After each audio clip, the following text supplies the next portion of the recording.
right, new this afternoon, Ukrainian President Volodymyr Zelensky is accusing the U.S. of encouraging Russia's Vladimir Putin by remaining silent after a weekend of Russian attacks on the capital of Kyiv and other parts of Ukraine. CNN's Paula Hancock has the latest. We have seen a weekend of superlatives at the same time as seeing the largest aerial assaults from the Russian military on Ukrainian cities. We're also seeing the largest prisoner exchange between the two countries. Now, starting with the positive, we did see over 3 days, Friday, Saturday and Sunday, a total of 2,000 prisoners being released, 1,000 Russian, 1,000 Ukrainian. Now, this did happen, as I say, over 3 days. We have been seeing some very emotional reunions, some very emotional images on the Ukrainian side as those coming off from buses draped in the Ukrainian flag are reunited with their loved ones. In some cases, they have been held prisoner for a number of years. Now, we did hear from the Ukrainian leader, Volodymyr Zelensky, thanking everybody involved in this process. The task is to bring home absolutely everyone who is currently held in Russia. And this is a joint task for our intelligence services, for our diplomats, for our entire state. Clearly, it's not an easy task, but it must be accomplished. I'm grateful to everyone around the world who is helping us. Now, according to the Ukrainian Prisoner of War Centre, this is the 6th prisoner exchange that we have seen this year alone, and it is the 65th overall. And yet, at the same time as seeing something as positive as this, we also saw a devastating weekend when it came to the aerial assaults on Ukraine. We saw from the Ukrainian Air Force saying that Saturday into Sunday, there were almost 70 missiles, almost 300 drones. Now, many of them they claim were intercepted, but those that got through were deadly. We know that children were among the dead and injured.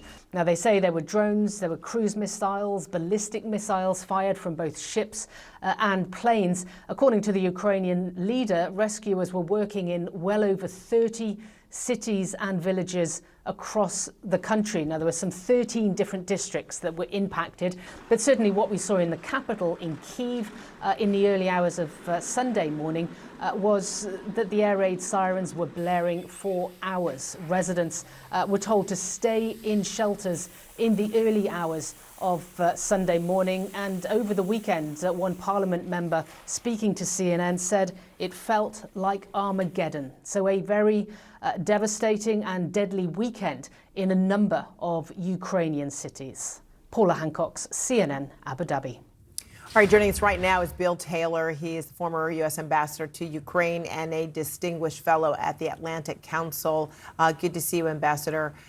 President Zelensky says U.S. silence on the weekend attacks just encourages Vladimir Putin. Do you agree with that?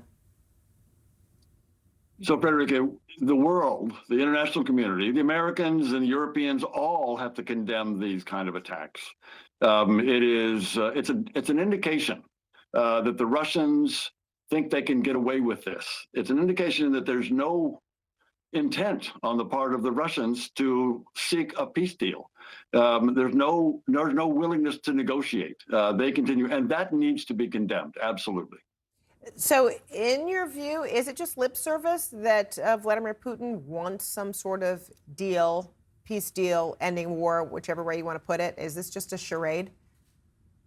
It's a charade. Frederica, you're exactly right. It is a charade.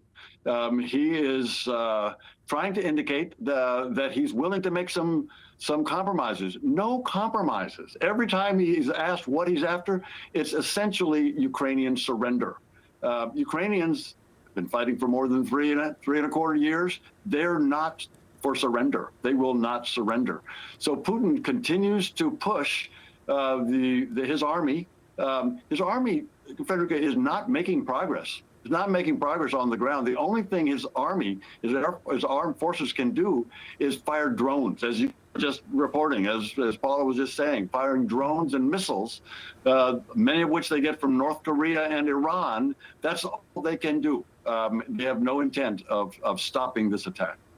So Would you say that the U.S. hope, is really futile? I mean, that the U.S. is kind of wasting its time if there is going to be a bringing to the table? Or does the U.S. need to consider something else if it wants to be a participant in helping to end this war? What would that be? That would be pressure on Putin to negotiate. That would be economic pressure in the form of additional sanctions. And that would be in the form of additional weapons and military support for Ukraine. The Europeans are actually stepping up on both counts. That is, they're putting on new sanctions and they're providing as much of the weapons as they can. Senator Lindsey Graham in this country has some 83 co-sponsors, 81 co-sponsors in addition to the two sponsors on a bill that would put sanctions on Russia. This can be done. The American people support Ukraine and oppose Putin. The Senate is in strong position to put these sanctions on. That's what can be done. No, it is not hopeless. If the U.S. doesn't provide more weapons, then the onus is largely going to be on Europe. Does it have the ability to do more, to go it alone, so to speak, to help Ukraine? It turns out that some 40% of the weapons being used on the battlefield right now coming from Ukrainians, coming from Ukrainian factories. 40% are Ukrainian-made weapons, 30% coming from the Europeans, and 30% coming from the United States. So the Ukrainians are stepping up their ability to provide these, as are the Europeans. But you're right.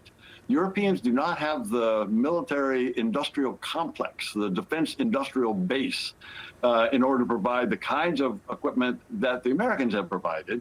So the Europeans are willing to buy from the United States, from U.S. arms manufacturers, weapons for Ukraine. So that can happen. We just have to give them the okay to do that. All right. And Ambassador Bill Taylor, always a great pleasure having you. Thank you so much. Thank you, Frederica.